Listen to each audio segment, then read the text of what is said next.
días. Bienvenidos de nuevo a estudiar la palabra del Señor. Este es un momento que tiene que ser aprovechado. Trate de aprovecharlo lo más que pueda.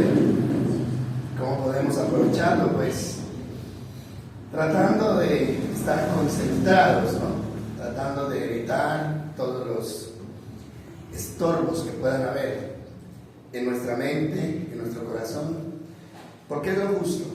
O sea, este es el alimento que Dios ha preparado y debemos tomarlo de la mejor manera para que sea lo más provechoso. Bueno, vamos entonces a retomar nuestro tema.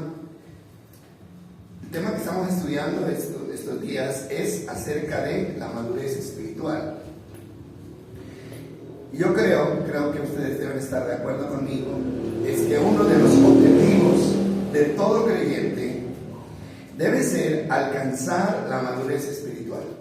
Este tiene que ser uno de los objetivos principales, alcanzar la madurez, porque de la madurez espiritual dependen muchas cosas. Y yo creo que como creyentes necesitamos fijar, ¿no?, propósitos y metas claras. Porque a veces como creyentes no tenemos metas claras. Pensamos que la vida cristiana es algo que se tiene que ir dando dependiendo de lo que aparezca en el camino. Y esto no es así. O sea, los proyectos que llegan a terminar bien son los proyectos que se piensan, son los proyectos en los que se trabaja, en los que nos enfocamos. Y la vida cristiana es uno de los mejores proyectos que cualquier ser humano puede tener. Entonces, solamente a través de la madurez espiritual podemos entender todo lo que Dios quiere y tiene para nosotros. Vamos a ya comenzar a consultar la palabra en 1 Corintios 2:15. 1 Corintios 2:15. Bueno, en este capítulo el apóstol Pablo trata de enseñarle al pueblo, a la iglesia de Corinto, acerca de trabajar en este aspecto de la madurez, y dice: los que son espirituales, hay una versión que dice: los que son espiritualmente maduros pueden evaluar todas las cosas. Mírenlo bien, léalo bien. Los que son espirituales pueden evaluar todas las cosas, pero ellos mismos no pueden ser evaluados por otros, ¿no? Esta es es lo que el apóstol Pablo afirma, y es una gran verdad. Y en la primera parte en la que nos debemos concentrar, los que son maduros espiritualmente pueden evaluar todas las cosas. ¿Qué significa la palabra evaluar?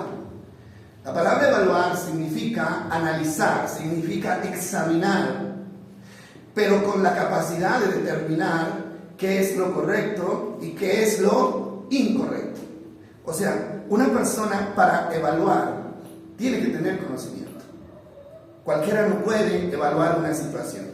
Entonces, la madurez espiritual nos da una percepción clara de lo que debemos hacer para recibir lo que Dios tiene para nosotros. Porque hay un problema, y el problema es que muchas veces no alcanzamos las bendiciones que Dios tiene para nosotros, pero el problema no es que Dios no quiera bendecirnos. Yo miro la palabra, examino una y otra vez, y las bendiciones que Dios ha prometido en su palabra están ahí, son para nosotros. Dios nunca se arrepiente de lo que ofrece, pero no las alcanzamos. ¿Sabe por qué? Porque ni siquiera sabemos pedir como conviene. No sabemos si estamos pidiendo correctamente. Y Romanos 8:26, también conocido el texto, Romanos 8:26, dice: el Espíritu Santo nos ayuda en nuestra debilidad. O sea, cuando habla de debilidad, habla de todas las debilidades que tenemos como seres humanos. Por ejemplo, es un ejemplo solamente, dice: nosotros no sabemos qué quiere Dios que le pidamos en oración, pero el Espíritu Santo ora por nosotros con gemidos que no pueden expresarse con palabras. Ahora, ¿qué significa esto? Mire, a usted siempre la gente le va a decir: Bueno, usted comenta su necesidad y alguien le va a decir, órale a Dios. Y como seres humanos nos aconsejamos de la manera como tenemos que orar. Es que pídaselo a Dios. Mire que usted puede pedírselo y Dios se lo puede dar. Pero es el consejo de los seres humanos. Pero resulta que ni yo ni otro ser humano puede saber exactamente qué es lo que me conviene. ¿Quién sabe lo que me conviene? ¿Quién sabe el propósito de Dios para mi vida? El Espíritu Santo. Y cuando nosotros vayamos a orar, es un consejo, cuando vayamos a orar, nosotros tenemos que pedir la compañía del Espíritu Santo. Mire, Espíritu Santo, yo quiero esto, creo que esto es lo que me conviene, pero usted que conoce todas las cosas, si es algo diferente, hágamelo saber. Entonces, así no terminamos frustrados y creyendo que Dios ya no nos quiere escuchar. La madurez solo se alcanza cuando ha existido una alimentación correcta. Y aquí nos conectamos con la enseñanza de la semana pasada, que hablábamos acerca de que el problema de la madurez radica en el inicio de la vida. Cuando un bebé no es alimentado con la leche materna, que es el mejor alimento, es un bebé que crece expuesto a muchas enfermedades y no tiene los anticuerpos para luchar contra las epidemias y se puede morir antes de tiempo. Entonces lo mismo pasa con el alimento espiritual. Si cuando una persona llega a la iglesia, a los caminos del Señor, y no recibe el alimento correcto, entonces va a crecer de una manera defectuosa. Y existe el riesgo que en el transcurso del camino pueda morir espiritualmente. Vamos entonces a aprender hoy quiénes son los que están autorizados para alimentar o enseñar a la iglesia. No todo el mundo puede alimentar a la iglesia.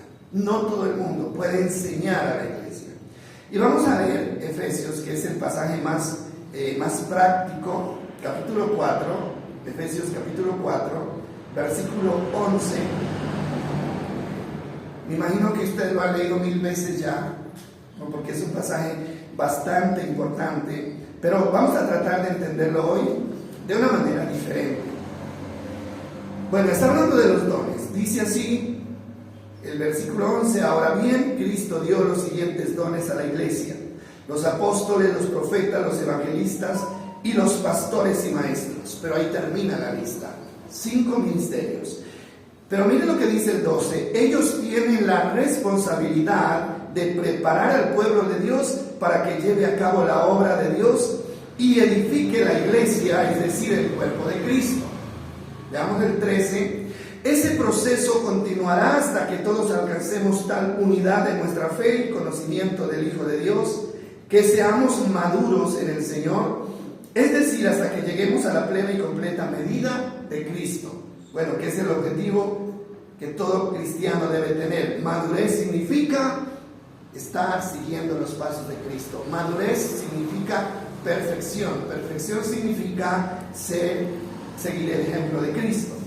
Dice el 14: entonces ya no seremos niños inmaduros como los niños, no seremos arrastrados de un lado para otro, ni empujados por cualquier corriente de nueva enseñanza. No nos dejaremos llevar por personas que intentan engañarnos con mentiras tan hábiles que parezcan la verdad. Ese es el resultado de la madurez. Ese es el resultado de haber crecido hasta la medida de la estatura de la plenitud de Cristo. Firmeza, convicción inquebrantable de las verdades que Dios ha dado en su palabra. Pero miremoslo de una manera más precisa. Aquí aparecen cinco cargos o 5 dones. Ya lo leímos en el versículo 11. Ahora, si hablamos de dones, en la Biblia encontramos 22 dones por lo menos. 22. Dones que todos deberíamos conocer, porque uno de esos 22 nos toca a nosotros. Cada creyente tiene un don, no debe, sino que tiene un don. En el momento en que el creyente es incorporado al cuerpo de Cristo, que es la iglesia, recibe un don, una capacidad especial dada por Dios para trabajar en la iglesia. Y todos tenemos un don, pero la gran mayoría ni siquiera sabe cuál es el don que tiene. ni siquiera saben cuál es el don que tienen. Bueno, y si yo pregunto esta mañana, ¿cuántos saben el don que tienen? Pues yo sé que muchas personas, yo no sé, es que ni siquiera sabía que eso existía. Hermanos, si una persona no sabe para qué existe, no sirve para nada. Uno tiene que saber para qué existe, cuál es su función y su papel en la vida. Entonces, 22, ¿no? Hay por lo menos, dicen algunos comentaristas que hay más. Bueno, estos 22 se dividen en dos grupos. Yo les voy a mencionar, ¿no?, uno por uno para que usted diga, ese es el mío. De pronto, ¿no? Entonces están los siguientes dones. Está el don de servicio, está el don, a ver, permítanme un momento, yo me ubico. Don de sabiduría, don de ciencia, don de sanidad, don de hacer milagros, don de profecía, don de discernimiento de espíritus, don de lenguas, don de interpretación de lenguas, don de servicio, don de hospitalidad, don de ayuda, don de exhortación, don de repartir, don de presidir, don de dar, don de fe y don de administración. Ahí hay 17 dones. Esos 17 dones deben estar repartidos en la iglesia. En toda la iglesia deben estar esos 17 dones. Ahora sí, estos dones se los conoce como los dones de servicio. Así se los conoce, o de pronto tengan otro nombre, dones de servicio. Pero también están los dones ministeriales, que son los dones que ya miramos, que son 5. ¿Cuáles son? Apóstoles, ¿qué más? Maestros, ¿qué más? Evangelistas, ¿qué más? Profetas, y falta uno, pastores. 5 dones. Y con estos 5 completamos los 22 que aparecen en la lista. Ahora sí, ¿cuál es la diferencia entre los 17 y los 5? Porque hay una diferencia. La diferencia no está en el significado de la palabra, porque el significado del término es igual en cualquier circunstancia. La diferencia está en la práctica. O sea, los 5 tienen una función, mientras que los 17 tienen otra función. Y ahí es donde está el problema. ¿Por qué? Porque la mayoría de la gente en la iglesia no está ubicada donde tiene que estar. Entonces vamos a mirarlo de esta manera. Estos 5, que son los dones ministeriales, así los vamos a llamar, son para colocar el fundamento de la iglesia. Óigame bien esto. Los 5, apóstoles, profetas, evangelistas, pastores y maestros, tienen la función de colocar, ¿no?, el fundamento de la iglesia. Son los que le dan el inicio y son los que ponen las bases de la iglesia. Estos 5, nadie más. Solamente estos 5. Ahora sí, mire lo que dice el versículo 12. Leámoslo con mucha atención, por favor. Ahí está la respuesta. Mire lo que dice el 12. Ellos, ¿quiénes ellos? Los que están mencionados en el versículo 11, que son los 5. Ellos tienen la responsabilidad de preparar al pueblo de Dios para que lleven a cabo la obra de Dios. Ellos preparan al pueblo de Dios para que el pueblo de Dios, a su vez, lleve a cabo la obra de Dios y ayude a edificar la iglesia, es decir, el cuerpo de Cristo. Entonces, los 5 más los 17 tienen la función de edificar a la iglesia. Pero ¿cómo lo hacemos? ¿Cómo es el orden de esto? Y esto también lo podemos entender acá. Ahora, los otros 17, los que tienen los dones de servicio, son los que trabajan sobre ese fundamento ya puesto. Y yo espero que me esté haciendo entender. Trato de hacerme entender, porque esto es muy importante para que usted y yo nos ubiquemos en el lugar correcto. Porque usted sabe que estar en el lugar equivocado es muy peligroso. Mucha gente ha muerto por estar en el lugar equivocado, ¿sí? Entonces, mire, le voy a poner un ejemplo para que esto quede un poco más claro. El ejemplo de una empresa. Bueno, para crear una empresa Se necesitan los que la fundan, o sea, los fundadores. Toda empresa tiene un fundador.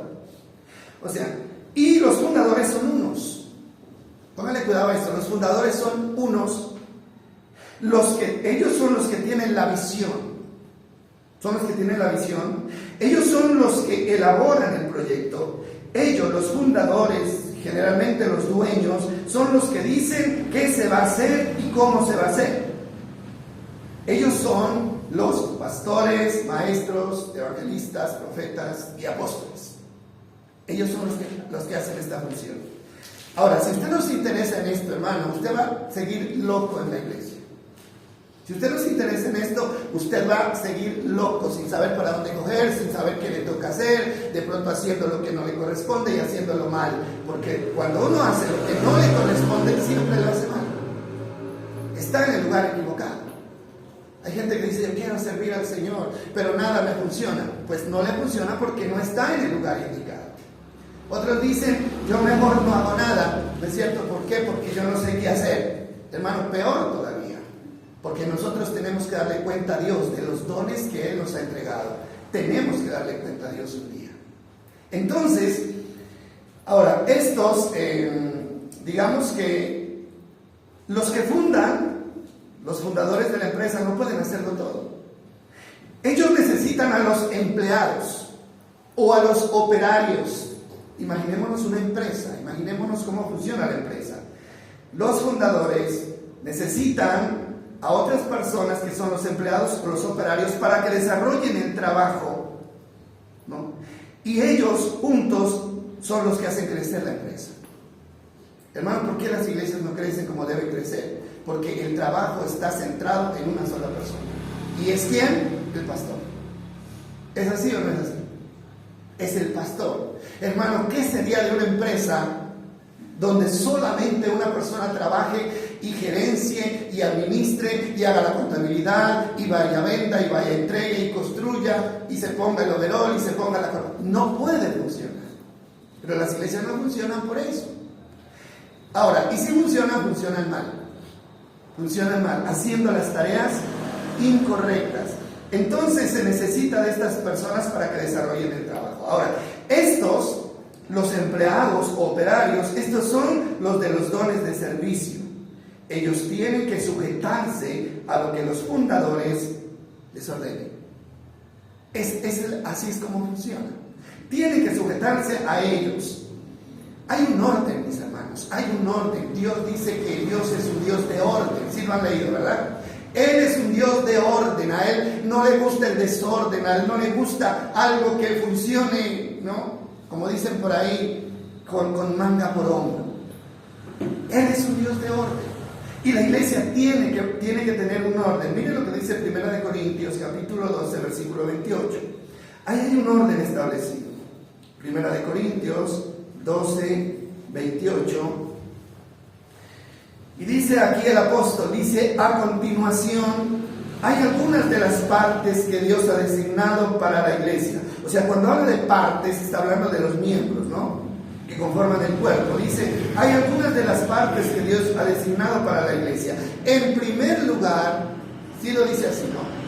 ¿Quiénes están en primer lugar?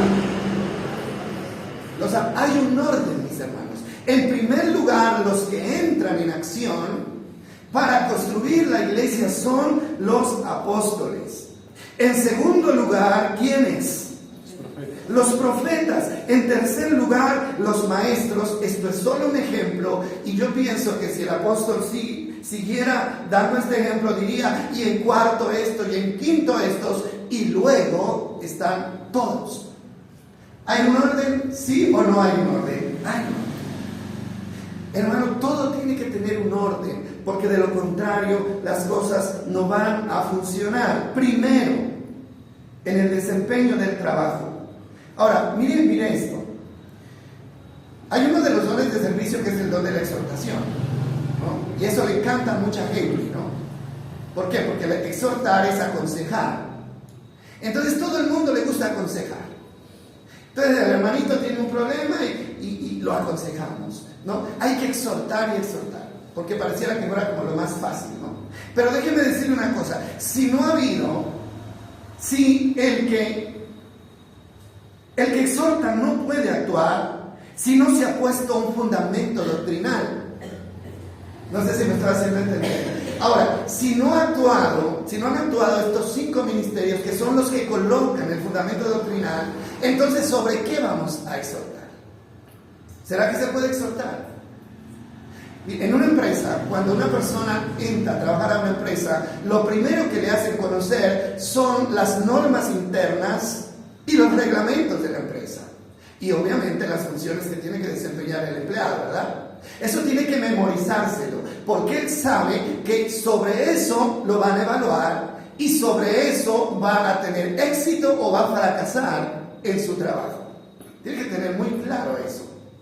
Entonces, cuando el que exhorta, ¿no? Sí, tienen que haber los que exhortan, pero los que exhortan tienen que hacerlo sobre una doctrina que ya se enseñó.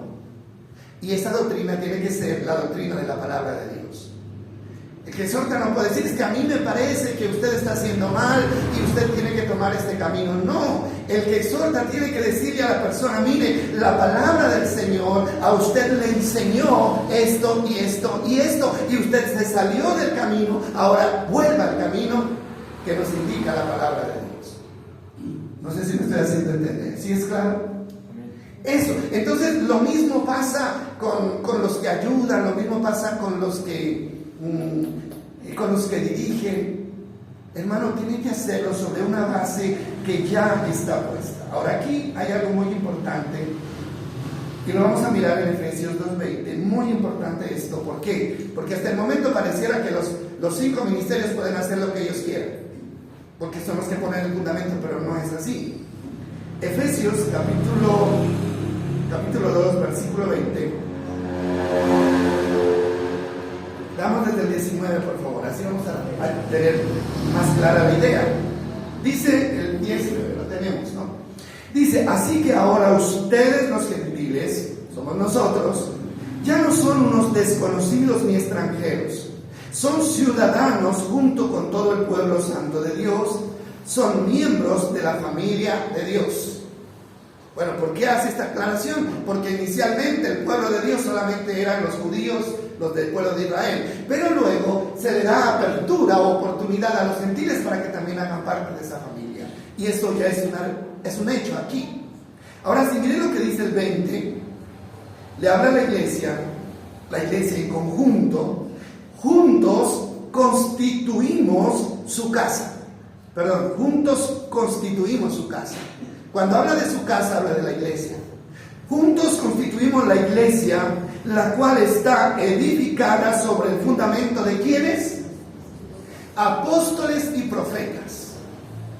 La iglesia tiene que estar fundamentada sobre los apóstoles y profetas. ¿Pero cuáles? ¿Cuáles? Los 12 apóstoles, hermano, no el apóstol fulano de tal que aparece hoy llamándose apóstol, que hasta apóstalas hay hoy, apóstalas, no sé cómo se dice, pero ya hay, ¿no? Y realmente, hermano, este es un gran problema, porque apóstoles solamente hubieron 12, y esos 12 fueron los autorizados por Cristo para poner los fundamentos doctrinales de la iglesia, y ya no pueden haber más apóstoles. ¿Por qué? Porque si hay más, obviamente van a haber más fundamentos y van a aparecer más fundamentos, y eso es lo que hoy tenemos, fundamentos distintos por todos lados. Entonces, hermano, una persona que se haga llamar apóstol es un farsante.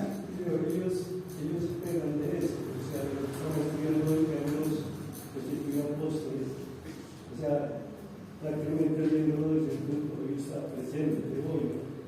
Yo sí compadre, creo que apóstoles, la mayoría menos con poder, o sea, con poder real sobre otras personas, porque en primera cuenta estamos leyendo que habla en primer lugar, dice apóstoles, pero si nos damos cuenta que esto está hablando de fundar la iglesia con el cuerpo de Cristo, y al mismo tiempo dice que todos somos iguales. O sea, no hay una función superior a otra. Sí, o sea, las funciones se diferencian en el desarrollo, ¿no? En el trabajo que realizan, pero no hay nadie uno mayor que otro. Ahora, los que hoy o sea, por ejemplo, si usted mira el significado de la palabra apóstol en el diccionario, la palabra apóstol significa fundador, ¿no? El que inicia una obra. Y si yo envío a uno de ustedes a un pueblo donde no hay iglesia, y ustedes inician, el que fue enviado inicia una obra, ¿se le puede llamar apóstol? No con ese mismo título, ni con esa misma investidura con la que Cristo llamó. Pero si aplicamos el significado de la palabra, sí. Pero el problema es hermano, es que los apóstoles, ¿no? Que surgen y que están estableciendo iglesias hoy en día, deben ser personas que estén sujetos al fundamento, al primer fundamento que pusieron los 12 apóstoles. Ahora, vamos a decir que el nombre sí. No, nadie puede poner otro fundamento. Ajá. Nadie puede poner otro fundamento. Ya está puesto. Y eso aquí lo vamos a mirar. Ahora, entonces miren lo que dice así. Dice, el fundamento de los apóstoles y los profetas, pero esto no termina ahí. Miren lo que sigue diciendo. Y la piedra principal es ¿quién? Cristo Jesús mismo. Ahora, entonces, ¿cómo podríamos entender nosotros esta parte que parece un poco complicada, pero que sí la podemos entender? Entonces, estos cinco, que pueden llamarse los fundadores, también tienen que sujetarse al modelo dado por Cristo, a quien se le considera la piedra principal. Ahora, ellos, ni Pablo, ni Pedro, ni Mateo, ni Juan, ellos no podían predicar lo que les daba la gana. No, yo soy el apóstol, soy el llamado de Jesucristo, entonces yo voy a hacer lo que yo quiera. No, ellos tenían que sujetarse a un orden y a una doctrina que Cristo había establecido. Y ese es el verdadero apóstol, el que se sujeta de una manera honesta yo diría que no, a la doctrina. Yo diría que la palabra fundadores de ese tiempo, dada a una persona que va y abre una iglesia, ahí es donde difiere un poquito colocando el ejemplo de la empresa, ¿no? Porque si hay una empresa a nivel nacional, los que mandan a los pueblos, a donde existe una sucursal, ellos no son fundadores, sino administradores. Entonces, partiendo del principio, dice ahí que los profetas y los apóstoles están sobre el fundamento, y lo importante es que el fundamento es Cristo. Entonces yo pienso que toda persona que trabaja en función de fundar o abrir una iglesia, pues casi como ser el fundador, porque está trabajando en base o está trabajando de otro. Sí, no se le puede llamar fundador. Eso yo lo tengo más adelante y vamos a tratar de entenderlo, porque eso es un grave error. Entonces vamos a mirar lo que dice Mateo 7:24. Mateo 7:24 dice así.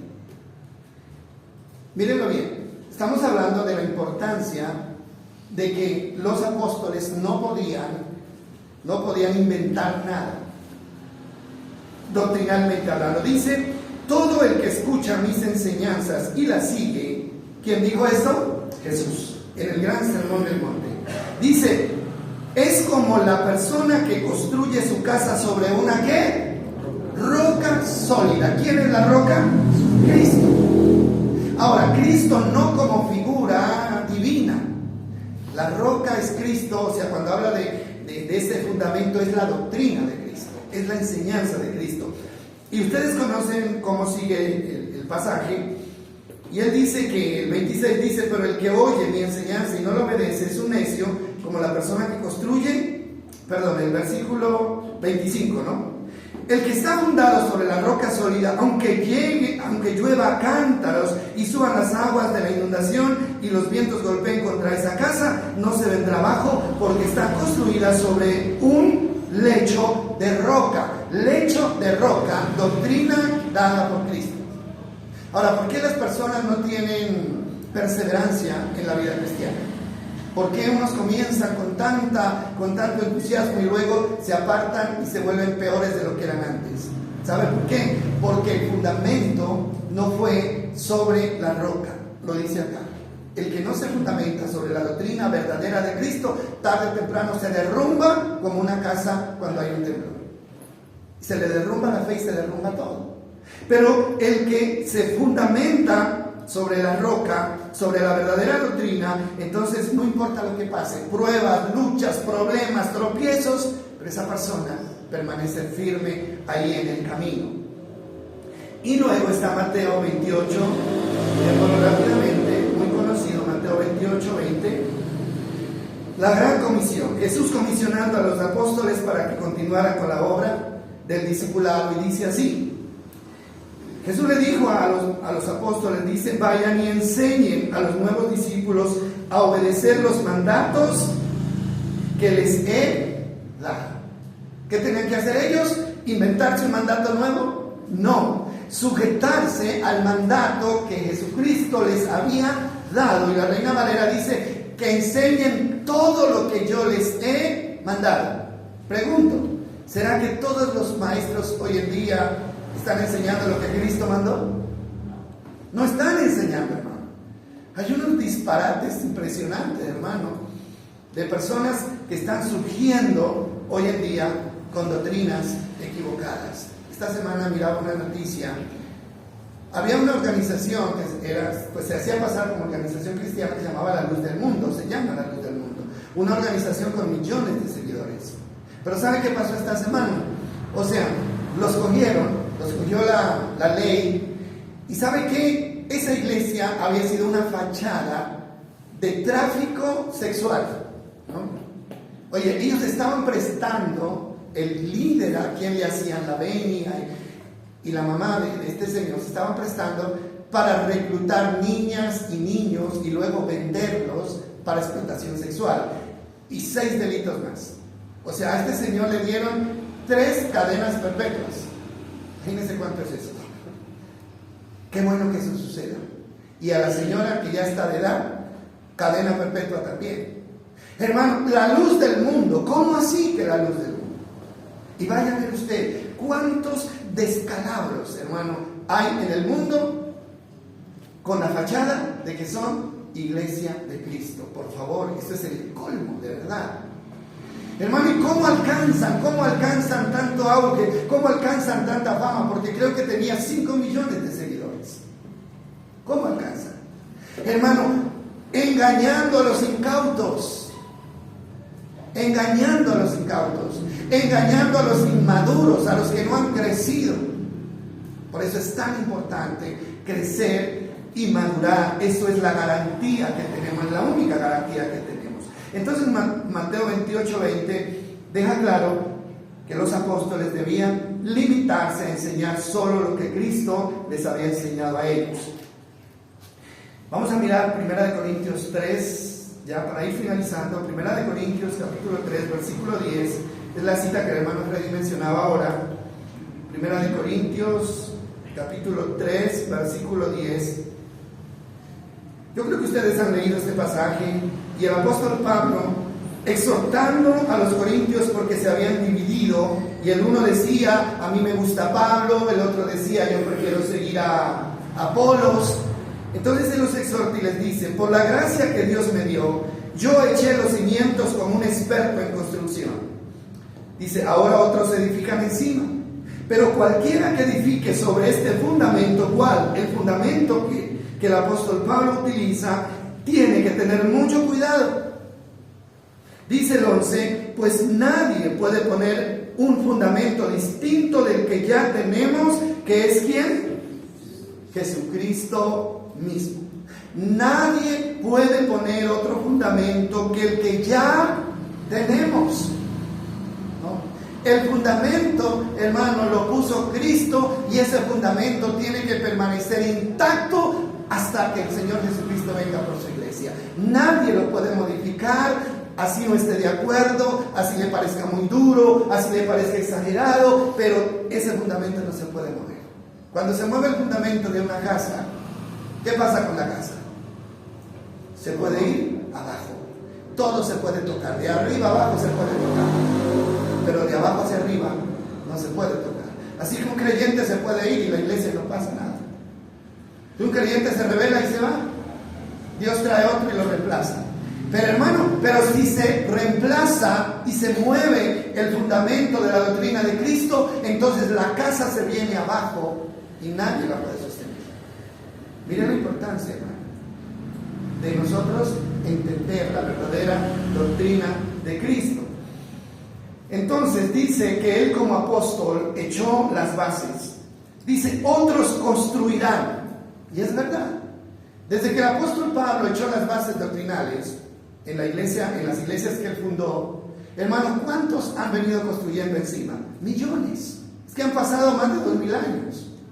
Y la gente ha seguido construyendo y ha seguido construyendo, hermano, pero el problema es que no han construido sobre esas bases, sino que en el camino buscaron otros materiales. Y miren lo que sigue diciendo ahí, leámoslo un poquito. Dice el versículo 12, dice, el que edifique sobre este fundamento podrá usar una variedad de materiales: oro, plata, joyas, madera, heno u hojarasca.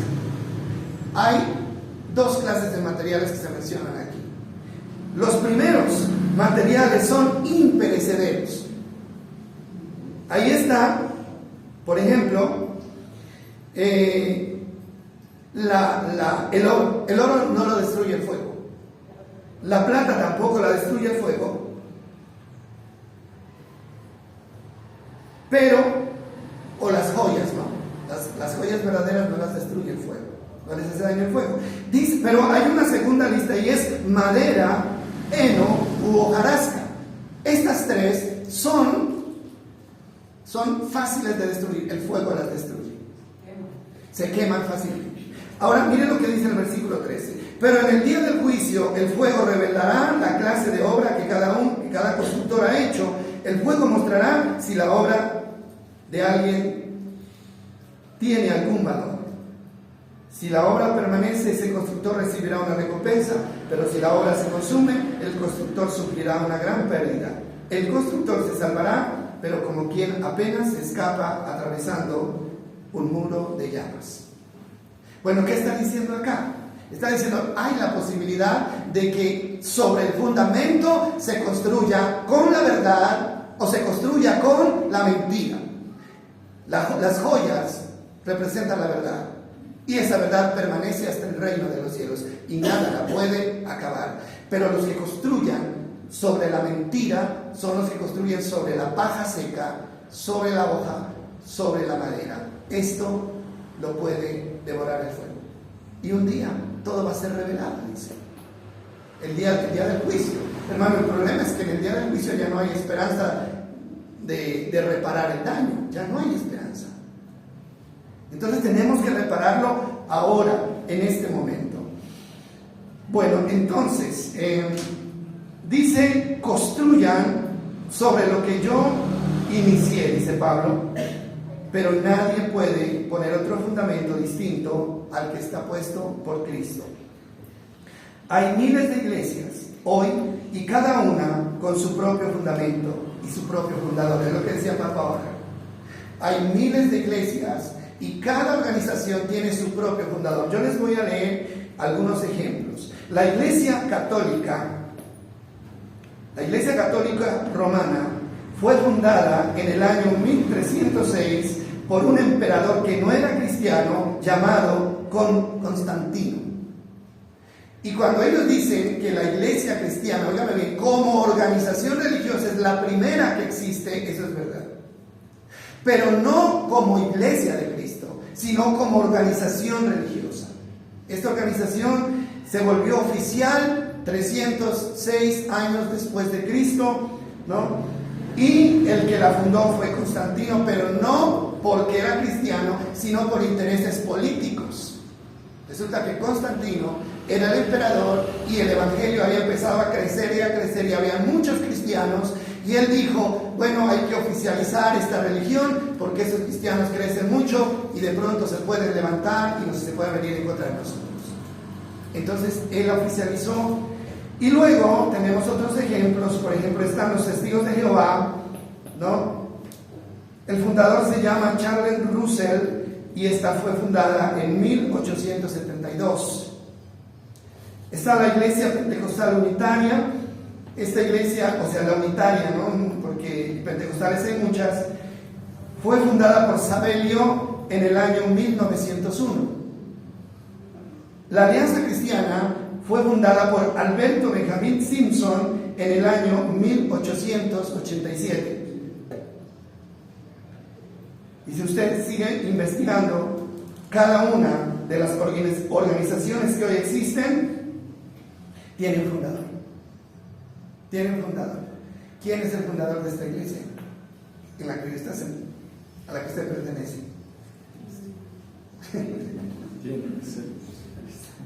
Bueno, si a usted le preguntan por ahí, hablamos de la parte humana, ¿quién sería el fundador? Este servidor, Las religiosas viviéramos unos 100, 200 años más en la historia. Y por supuesto que era lo mismo que las otras denominaciones va a aparecer donde hay como fundador. Claro, pero yo no quiero que aparezca. Prohíbo que aparezca él. Esto lo voy a dejar en mi testamento cuando me muera. Claro. Esto lo voy a dejar en mi testamento. Por favor, que nunca aparezca mi nombre, porque eso sería antibíblico. Eso es antibíblico, ¿sí? ¿Por qué yo no he querido poner un letrero ahí? ¿Por qué? Porque eso es lo que hacen las organizaciones, porque así se identifican las organizaciones. Y la gente me pregunta, ¿y el letrero? ¿Y el letrero? Pero ¿cuál letrero, hermano? Si lo que debe identificar a la iglesia de Cristo son las buenas obras, son los frutos, hermano, no el letrero. Los letreros son muy bonitos, ¿no? Iglesia Bethesda, ¿no? Porque es un nombre bíblico, ¿no? Centro Cristiano Ríos de Luz y Vida, suena bonito. Hermano, pero realmente el fruto es lo que identifica al verdadero Hijo de Dios. Ahora sí, esto está fuera de lugar. Que aparezcan fundadores, ¿no?, de las organizaciones religiosas está fuera de lugar. Ahora, si la iglesia ya tiene fundador, entonces otro está de más. Otro fundador está de más. Pues es lo que yo pienso, ¿no? De pronto respetando lo que otras personas piensan. Ahora, el fundador de la iglesia es Cristo y no deben haber más. No deben haber más. Ahora sí, ¿cuál es el problema aquí? El problema es que cada uno de estos fundadores crean su propia forma de creer y obedecer. Por eso hay miles de iglesias hoy en día. La gente se pregunta, ¿y por qué tantas iglesias? ¿Y por qué las de allá funcionan así? Y las de allá creen así, las de allá hacen así, las de acá hacen así. ¿Sabe por qué? Todo depende de los fundadores, ¿sí? Porque el fundador es el que va colocando las normas, ¿no?, paso a paso. Pero lamentablemente son las normas de los fundadores, pero las normas de el fundador por excelencia, que es Cristo, se van dejando de lado. Y así es como construimos iglesias falsas. Entonces hay miles de iglesias y las iglesias funcionan hoy como supermercados. ¿Usted se ha puesto a pensar en eso? Las iglesias funcionan como supermercados hoy en día, como almacenes de cadena, ¿sí? ¿Por qué? Porque todos, porque hay para todos los gustos. Hay para todos los gustos. ¿Y saben qué hace la gente? La gente busca el supermercado donde le den mayor promoción, donde hayan más promociones y donde sea más barato. ¿Es así o no es así? Aquí hay varios supermercados, ¿no es cierto? Cada uno tiene su clientela. No, yo voy a este de acá porque ahí me gusta más cómo me atienden, porque ahí no es un poquitico más barato, es porque ahí siempre dan promociones y yo voy ahí. Y lo mismo está pasando con los creyentes hoy en día, mis amados.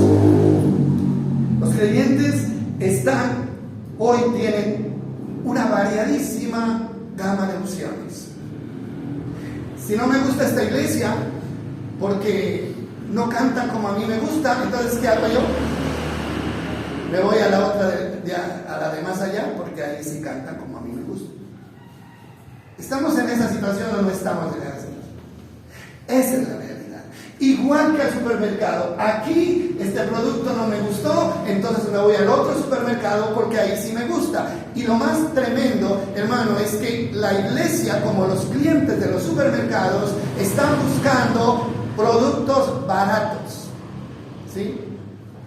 Iglesias que promocionen el evangelio, iglesias que hablen de dádivas, de regalos y no de compromiso.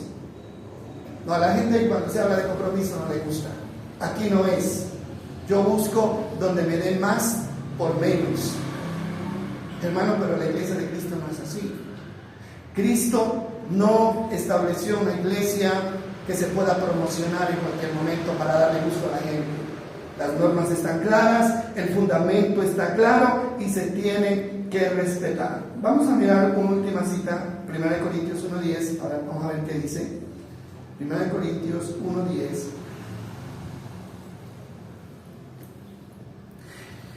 Bueno, antes de mirar esa cita, miremosla. Dice: amados hermanos, les ruego por la autoridad de nuestro Señor Jesucristo que vivan en armonía unos con otros, que no hayan divisiones en la iglesia. Por lo contrario, sean todos de un mismo parecer, unidos en pensamiento. ¿Y qué más dice? ¿A cuál iglesia le habla? ¿A esta? No, le habla a la iglesia universal. La iglesia universal. Porque nosotros entendemos la división, malentendida. Esta es una iglesia conformada, tenemos 110 miembros aquí en la iglesia, ¿no es cierto? Entonces, que no vaya a venir alguien de allá y que se lleve 55. Esta es una división. No, la división de la que habla, hermano, cuando hace referencia a una división de la iglesia, habla de la iglesia universal, que todos los que dicen que han creído en el nombre de Cristo, dice, piensen, vivan en armonía, que no hayan divisiones allí, que estén unidos en el mismo parecer, en el mismo pensamiento y en el mismo propósito. Le habla a toda la iglesia de Cristo. Pero esa es la realidad más lejana que nosotros podemos contemplar hoy en día. Es la realidad más lejana. Entonces, no puede haber un mismo parecer, un mismo pensamiento y un mismo propósito cuando la iglesia está dividida con fundamentos o con fundadores diferentes, ¿sí?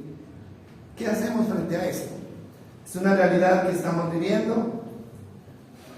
Y yo siempre le he dicho, hermano, qué bueno que podamos reversar todo esto, ¿no es cierto? Y hacer que la iglesia de Cristo se una en un solo sentir, por eso es imposible. ¿Por qué? Porque eso es profético, ¿no? Las divisiones son proféticas. Ahora, ¿qué podemos hacer nosotros, hermano? Lo que podemos hacer es, en nuestro corazón, hermano, erradicar estas divisiones, en nuestra mente y en nuestro corazón. Hermano, van a seguir existiendo las organizaciones con fundadores diferentes, con doctrinas diferentes, con normas diferentes, pero en nuestro corazón y en nuestra mente tiene que estar la visión de que debemos amarnos a todos. Usted tiene que amar a todos, a todos. En su corazón tiene que amarlos. Así usted no pueda ir a congregarse a otro lado, bueno, porque le van a exigir otras cosas, pero usted tiene que tener en su corazón el sentir, hermano, de mirar a los demás, a los que han creído en Cristo, como sus hermanos, como su familia, y no rechazar a nadie, no hablar de nadie, no aborrecer a nadie, hermano, porque eso es antibíblico, ¿sí? Estamos contribuyendo a la división. Entonces, mis amados, tenemos que hacerlo. El fundamento es uno solo y ya no pueden haber más fundadores, solamente deben haber colaboradores que se sujeten a lo que ya existe. Por eso es tan importante conocer la doctrina de nuestro Señor Jesucristo. ¿Qué les parece, mis amados? Tenemos que trabajar sobre esto. Es increíble, hermano, de verdad. A veces uno mira lo que está pasando en el mundo cristiano, es tan preocupante que uno quisiera como desaparecer ya, porque es demasiadas cosas las que están existiendo. pero tenemos que estar aquí. Y mientras estemos aquí, hermano, no contribuyamos a lo malo, sino a lo bueno. No contribuyamos a la división, al odio, al rechazo, eso ya hay demasiado. Hermano, nuestro país, Colombia, está poseído por un espíritu de división, de rechazo y de odio, comenzando desde la cabeza, ¿no? Políticamente hablando. ¿Cómo es posible que a eso le añadamos también el odio de la religión? ¿Dónde vamos a parar? Vamos a terminar matándonos, como dice Pablo, devorándonos los unos a los otros. Entonces es necesario crecer, es necesario madurar. Y esto que hemos dicho hoy es alimento sólido. Este es alimento sólido y yo les doy gracias a Dios porque yo veo que ustedes son personas que han crecido, han madurado y por eso pueden asimilarlo y entenderlo. Que Dios los bendiga, mis amados. Démosle gracias al Señor. Señor, solo queremos decirte gracias porque lo que tú hiciste, lo hiciste perfecto, Señor. Todo lo hiciste bien, Señor amado. Dios, tus caminos fueron rectos, claros. Fuimos nosotros, Señor, los que de una manera necia, Señor, torcimos los caminos para nuestra propia perdición. Pero aquí estamos, Señor, tratando de encaminarnos de nuevo, de volver a esa palabra antigua, Señor, a esa palabra original, de volver a esa doctrina que tú estableciste, Señor, como el dueño de la iglesia, como el Señor de la iglesia. Gracias, Dios, porque nos permites entender y tu Espíritu Santo nos permite, Señor, atesorar lo que tú tienes para nosotros. Declaro bendición, Señor. Sé que habrá bendición para tu iglesia porque tú estarás con nosotros a través de tu Espíritu Santo. En el nombre de Jesús, amén y amén.